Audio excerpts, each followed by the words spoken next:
Hello everyone, another very important video for Plab 2 exam preparation. It is about atrial fibrillation, causes and management. First of all, types of atrial fibrillation. Acute atrial fibrillation onset within the previous 48 hours. Paroxysmal AF spontaneously terminates within 7 days and most often within 48 hours. Recurrent atrial fibrillation, 2 or more episodes, may be paroxysmal or persistent.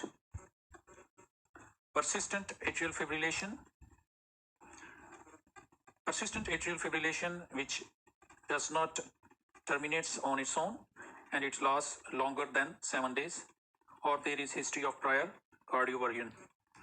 Then permanent atrial fibrillation, long-standing atrial fibrillation, most often over a year, that is not successfully terminated by cardioversion, or when cardioversion is not pursued or atrial fibrillation has relapsed following termination.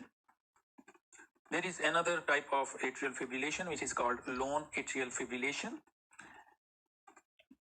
No obvious cause and all investigations are normal. Then it is called lone atrial fibrillation.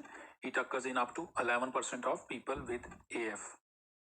More common in people with paroxysmal atrial fibrillation. 30 to 40% cases of paroxysmal atrial fibrillation have no obvious cause and all investigation become normal.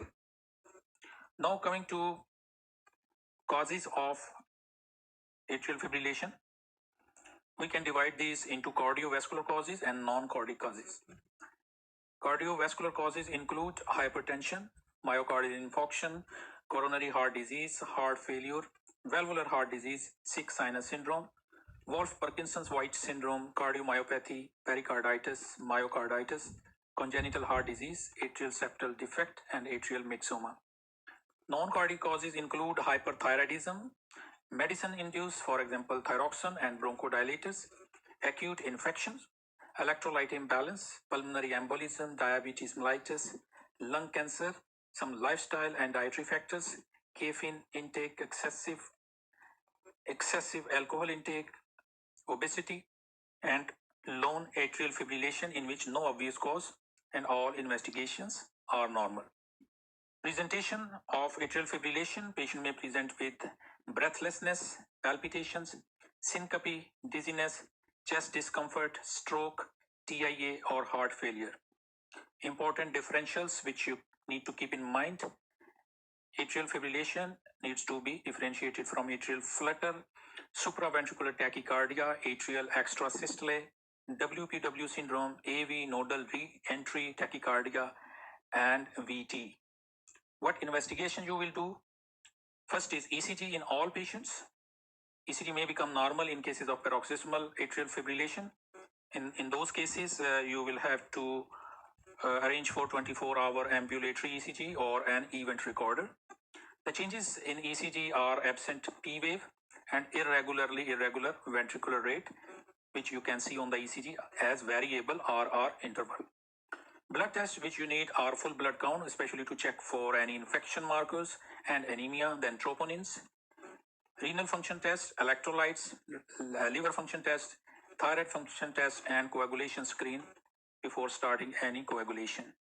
Other tests, chest x-ray and echocardiogram. Echocardiogram can be transthoracic or transesophageal.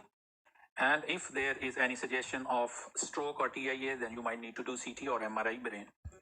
Coming to management of atrial fibrillation, basic things you need to remember is control of arrhythmia, thromboprophylaxis, and treating underlying cause. Rate control for control of arrhythmia is done with a beta blocker or a rate limiting calcium channel blocker or digoxin. And if monotherapy is unsuccessful, then a combination of any two of above can be considered. Rhythm control, for rhythm control, electric cardioversion or pharmacological cardioversion is needed. Thromboprophylaxis, remember that atrial fibrillation causes stagnation of blood in the atria, which leads to thrombus formation and a risk of embolism, increasing the risk of stroke. Atrial fibrillation increases the risk of stroke sixfold. So what we do, we calculate CHADS-VASc score and then also Hess-Blood score. CHADS-VASc score, if more than 2 in this patient, warfarin or novel oral anticoagulants such as apixaban are prescribed. Hess-Blood score is 4 to calculate risk of bleeding. Then treating underlying cause. If any underlying cause is found, such as acute infection, hyperthyroidism, then you need to treat these appropriately. And then if it is because of alcohol intoxication or excessive caffeine consumption, then you have to address these as well. Regarding management of atrial fibrillation, you need urgent admission to hospital in cases where there is hemodynamic instability indicated by pulse more than 150 and systolic blood pressure less than 90, or if there is loss of consciousness or severe dizziness, increasing shortness of breath or ongoing chest pain. You also need to admit urgently your patient if patient comes with a complication such as stroke or TIA or left ventricular failure. You need to consider routine referral if in younger patient with atrial fibrillation, such as less than 50 years of age, when there is paroxysmal atrial fibrillation. You can also do routine referral if you are uncertain whether rate control or rhythm control strategy should be chosen in a specific case. And then if treatment of atrial fibrillation in primary care is contraindicated or failed.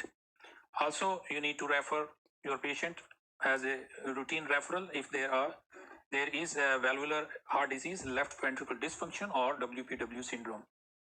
A few words about rate versus rhythm control. Rate control is the first line in all cases of atrial fibrillation, except if there is a reversible cause identified or if there is heart failure primarily caused by atrial fibrillation or in cases of new onset atrial fibrillation. Rhythm control is first line when symptoms continue after rate control. Now coming to long-term rhythm control, a beta blocker is first line, but if it fails or contraindicated, then anti-arrhythmic drugs such as Jonadron or amiodarone should be considered. In some patients, there is no drug or pill in pocket strategy is considered. For example, if there are infrequent paroxysm, there are only few symptoms without tachycardia or hypotension, there is no history of left ventricular dysfunction or coronary heart disease, or if atrial fibrillation is precipitated by alcohol or caffeine. In these patients, no drug or pill in pocket strategy should be considered. Other options for long-term rhythm control include left atrial ablation in cases where drug treatment is unsuitable or has failed. Another option is pacing and AV ablation strategy if permanent atrial fibrillation with symptoms of left ventricular dysfunction, then this option should be considered. This is the end of this video. Thank you very much, and don't forget to subscribe to my channel for more informative videos. Thank you very much.